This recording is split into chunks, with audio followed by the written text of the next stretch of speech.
ketika beliau mau bergabung tentu bagi kami kehormatan yang amat besar. Karena itu kami merasa mendapatkan kehormatan. Itu didukung karena ada upaya-upaya yang makin kuat bahwa misalnya pencetakan sawah baru di Merauke dan di banyak tempat mulai menunjukkan hasil yang konkret. Laporan menunjukkan bahwa pencetakan sawah baru di banyak tempat, di Merauke,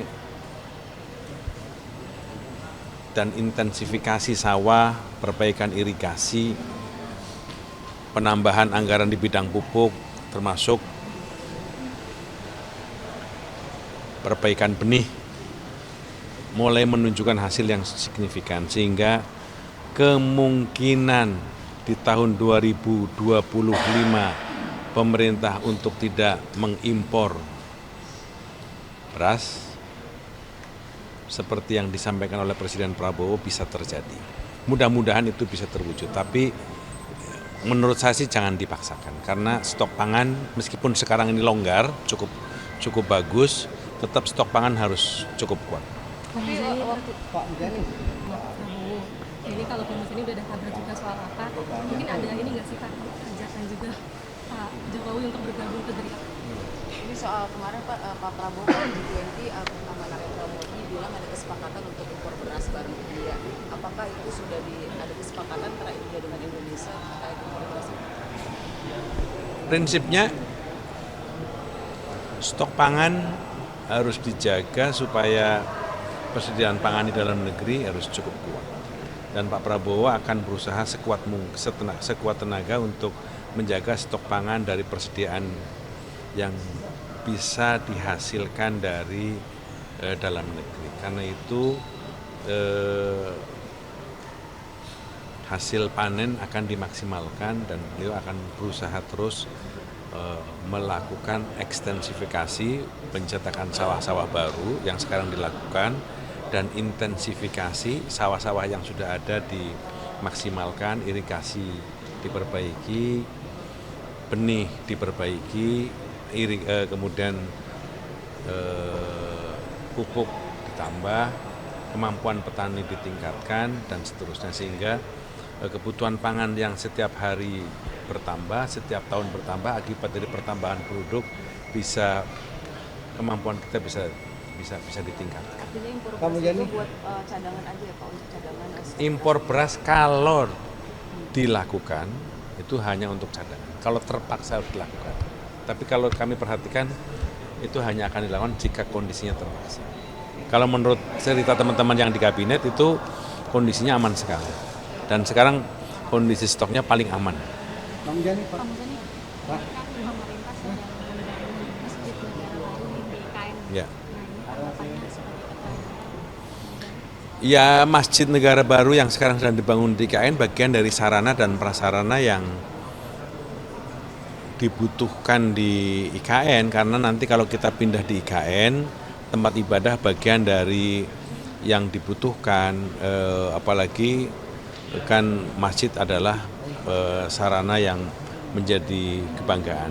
Karena itu kami berharap masjid yang sedang dibangun di IKN tidak terlalu lama untuk bisa diwujudkan dan bisa jadi, supaya ada ikon baru, kebanggaan baru di IKN selain istana. Kapan masjid IKN jadi? Kami akan cek, kami akan tanyakan. Apa? Lu mau nanya apa? Yang lu tanya Kan Bapak sekjen. enggak, lu sama lu nanyain siapa? Kapan Pak? Enggak, lu mau nanyain siapa? Siapa? Kapan Pak? Gerindra. Lu mau nanyain siapa? Gerindra. Oh, Gerindra. Belum. Saya juga mau, saya udah taken. Belum turun. Alhamdulillah. Nah, Ini kapan Pak? ya mana tahu, beres itu Kan udah. sayang Pak, anggota dapil kita nih, sekarang dapil 5 Bogor kosong sekarang. Lah iya belum tenang aja pasti dilantik. Gitu. Aman. Wih. Pertama, pertemuan Pak Prabowo dengan Pak Jokowi adalah pertemuan balasan. Dari Pak Jokowi membalas atas kunjungan Pak Prabowo ke Solo tempo hari. Itu kan dalam tradisi silaturahmi sesuatu yang biasa. Kunjung mengunjungi, balas membalas atas silaturahmi itu biasa. Pak Jokowi merasa Pak Prabowo telah mengunjungi beliau di Solo, maka Pak Jokowi merasa juga harus membalas atas silaturahmi Pak Prabowo ke Solo, maka Pak Jokowi membalas kunjungan itu dengan Pak Jokowi mengunjungi Pak Prabowo di Jakarta.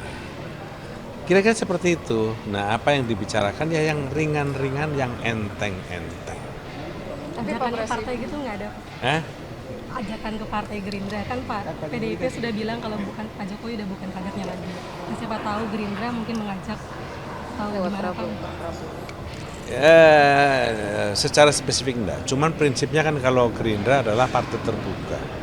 Partai terbuka itu artinya kita terbuka dengan jangankan orang dengan sekaliber Pak Jokowi sebagai mantan presiden yang memiliki jasa dan ketokohan yang semua orang sudah mengakui, jika beliau mau bergabung tentu bagi kami kehormatan yang amat besar. Karena itu kami merasa mendapatkan kehormatan, tentu saja. Tetapi kan akhirnya terpulang kepada beliau semua. Dan kita kan akan kongres nanti di bulan Februari 2025. Di situ mungkin ada mungkin nggak tahu apa kejadiannya gitu. Mas, Tunggulah. konflik Surya nasib UN kita di sana. Soal konflik Surya mengenai nasib UN kita. Ini kan pemerintah melakukan evakuasi terhadap warga negara kita di satu negara konflik bukan sekarang saja yang terjadi. Di banyak kawasan ini sudah berapa kali terjadi sehingga prosedur baku yang sudah dilakukan mudah-mudahan bisa segera diterapkan bagi penyelamatan warga negara kita yang ada di Suriah untuk segera menyelamatkan warga negara kita akibat dari konflik yang sekarang terjadi di Suriah. Menurut saya perlu tindakan cepat, perlu tindakan tepat supaya minimalisasi dari tindakan-tindakan yang tidak diinginkan bisa segera dilakukan. Kami merasa bahwa protokol terhadap itu pemerintah sudah melakukan dengan baik. Pak Sekjen, soal pilkada apakah ada langkah lanjutan dari Gerindra sendiri ataukah sebenarnya memberikan ucapan selamat? Ya, KPU sebagai lembaga yang berwenang untuk menyelenggarakan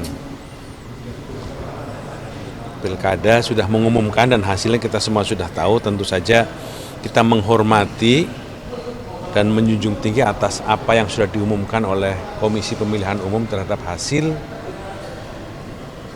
pilkada yang diumumkan oleh KPU di Jakarta. Dan kita menghormati itu, tetapi juga kita menghormati atas keinginan untuk melakukan gugatan terhadap persoalan ini ke Mahkamah Konstitusi. Kita menghormati, nanti proses itu biarlah nanti di Mahkamah Konstitusi yang memutuskan. Karena apapun proses itu terbuka untuk terjadi di Mahkamah Konstitusi. Kan diberi waktu 3 hari ya Pak setelah Iya, sidangnya. Nah, iya makanya. Ada jadwalnya belum Pak mungkin? Sekali lagi, satu kami menghargai keputusan KPU karena itu adalah lembaga yang punya kewenangan untuk mengumumkan hasil KPU. Kemudian yang kedua, keputusan paslon untuk mengajukan gugatan tentu saja itu menjadi kewenangan paslon dan tim untuk mengajukan gugatan itu. Silakan saja dan kita menghormati semua karena protokol untuk itu dimungkinkan. Tapi Pak Sekjen sendiri optimis bisa menggunakan karena dari siarannya sendiri kan sebenarnya bakal Nanti MK ya yang akan kita perhatikan, kita ikuti semuanya ya. Soal PPN 12%, DPR dan pemerintah sudah menyepakati untuk dikenakan ke barang mewah. Kalau sikap MPR sendiri supaya kebijakan rakyat seperti apa? Dari kajian yang kita dapatkan begitu, artinya PPN tetap diperlakukan tapi hanya untuk barang mewah.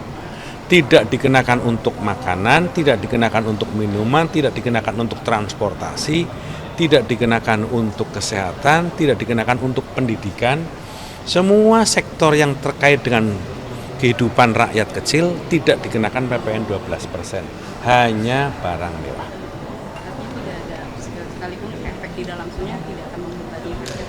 Enggak. Sebenarnya dari sisi itu nggak ada problem sebenarnya. Ya. Terima kasih. Terima kasih.